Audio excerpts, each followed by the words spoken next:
ولا يعاد المسح ولا الغسل على موضع الشعر بعد حلقه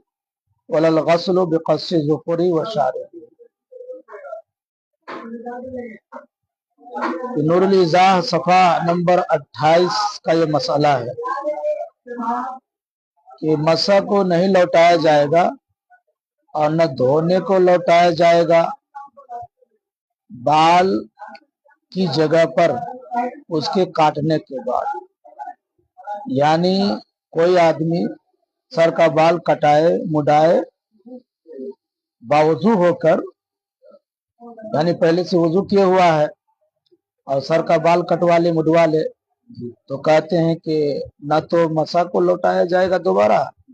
اور نہ ہی دھونے کو لوٹایا جائے گا. مثلا کوئی غسل کیا ہے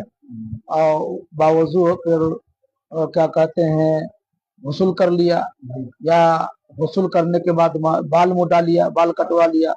تو یہ نہیں کہ پھر دوبارہ غسل میں سر کو دھلا جائے یا وضو میں دوبارہ مسح کیا جائے، ایسا نہیں، بلکہ غسل اور وضو دونوں برقرار ہے. تو نہ دھونے کو لوٹایا جائے گا اور نہ مسح کو لوٹایا جائے گا. ایسے ہی ناخن کسی آدمی نے باوضو ہو کر کاٹ لیا یا باوضو ہو کر کے مونچھ کسی نے کاٹ لیا، تو یہ نہیں ہے کہ مونچھ کاٹنے کے بعد یا ناخن کاٹنے کے بعد پھر دوبارہ ناخن کی جگہ ناخن کے پوروں کو دھولا جائے اور مونچھ کی جگہ پر مونچھ کو دھولا جائے، ایسا نہیں، یہ ضروری نہیں ہے.